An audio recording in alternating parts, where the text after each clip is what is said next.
ہاں جی، وہ ایسے ہے کہ اس کو تو پتہ ہی تھا نا ہارٹ کا، لیکن ہمیں نہیں تھا بتایا اس نے، وہ بعد میں پتہ چل رہا ہے اس کے پاس کام کرتا ہے، انہوں نے بھی بتایا، کہہ رہے تھے کہ اس نے ہمیں بتایا تھا کہ وہ ہارٹ پیشنٹ ہے. آپ لوگوں کو نہیں تھا بتایا؟ میں نے کہا ہمیں کبھی بھی نہیں بتایا انہوں نے.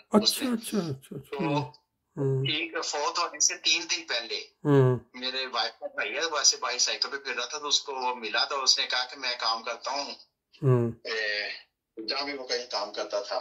اچھا. تو کہتا ادھر آ جاؤ کام کر لو. تو کہتا نہیں میں نے نہیں کرنا ادھر نا. تو وہ کہتا ہے سخت نہیں ہے، آرام دہ کام ہے. کہتا میں اس کو بتایا، کہتا میں ہارٹ پیشنٹ ہوں تو میں نہیں کر سکتا کام.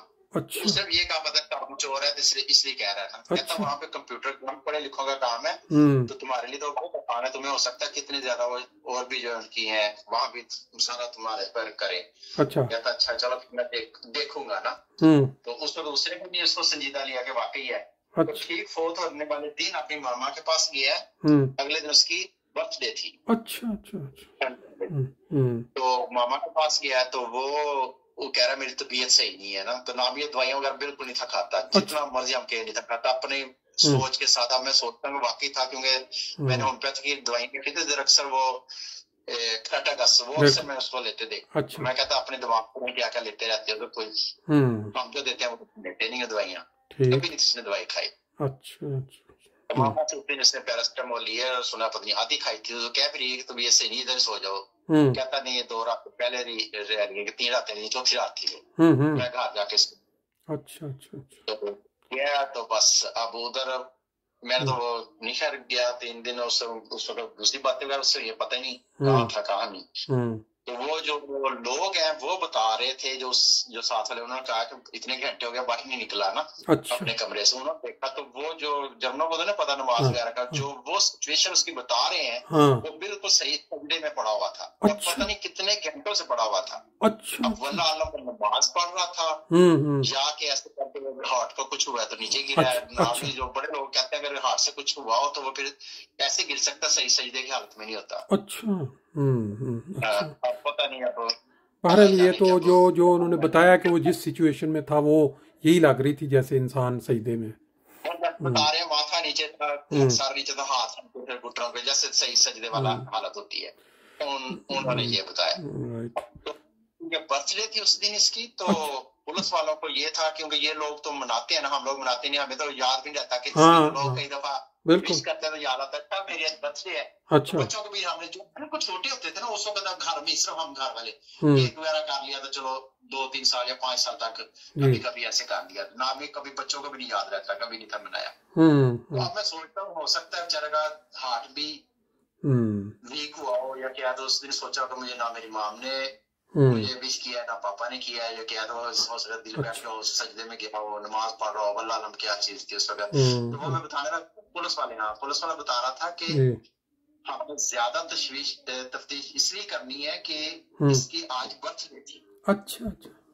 کہتے ہو سکتا ہے کسی نے اس کو نقصان پہنچایا، ہو سکتا ہے اس نے خود کچھ اپنا نقصان پہنچایا. 2-4 گھنٹے ان کی ٹیم لگی رہی ہے تو کچھ نہیں نکلا. کہہ رہے ہیں ہم نے اس کا بلڈ بھی ٹیسٹ کیا، سارا کچھ کیا ہے، کوئی چیز نہیں نکلی. انہوں نے کہا پھر کیا ہو سکتا، کہتے سوائے ہارٹ اٹیک کے اور کچھ نہیں ہو سکتا.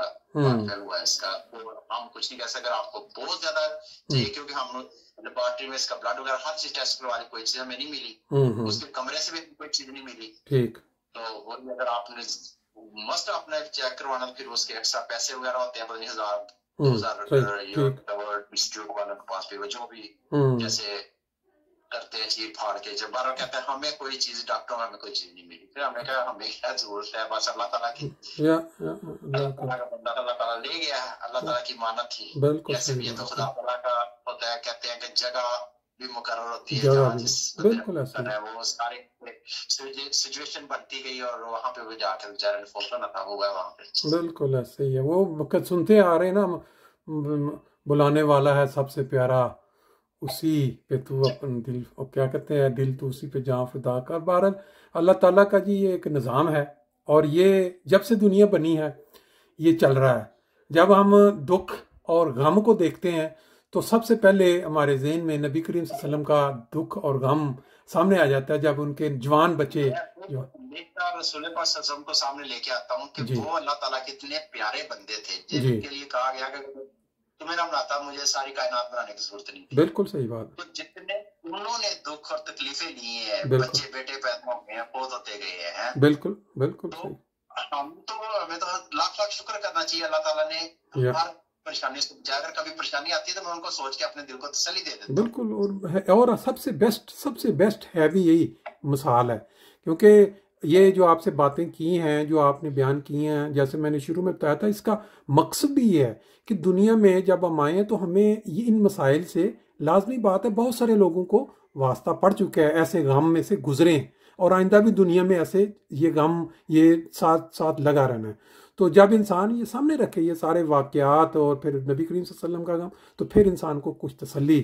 پھر دوسرا سب سے بڑھ کر درود شریف جو ہے اس کا زیادہ کثرت سے، اس سے بھی انسان کے دل پہ فرق پڑتا ہے.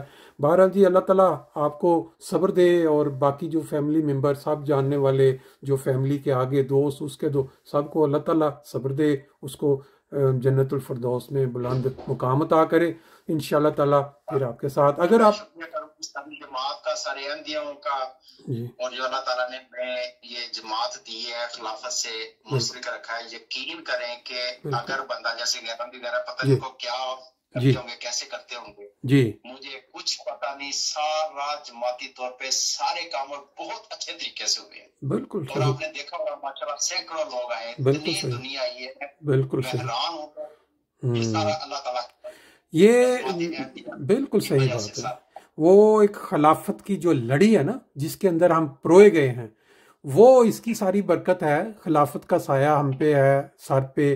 باقی دنیا میں اس وقت کوئی بھی ایسی جماعت نہیں ہے کوئی یہ کہہ سکے کہ ہمارے میں اس سے جب کوئی فوت ہوتا ہے، کسی کا کوئی باپ فوت ہوتا ہے، ماں، تو وہ کہتے ہیں بھائی یتیم ہو گئے بچے.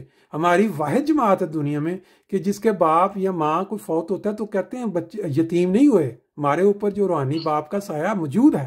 اور یہ چیز کسی اور کو ساتھ موجود نہیں ہے. بہت شکریہ جی، آپ نے ٹائم دیا. انشاءاللہ تعالیٰ پھر آپ سے تھینک یو.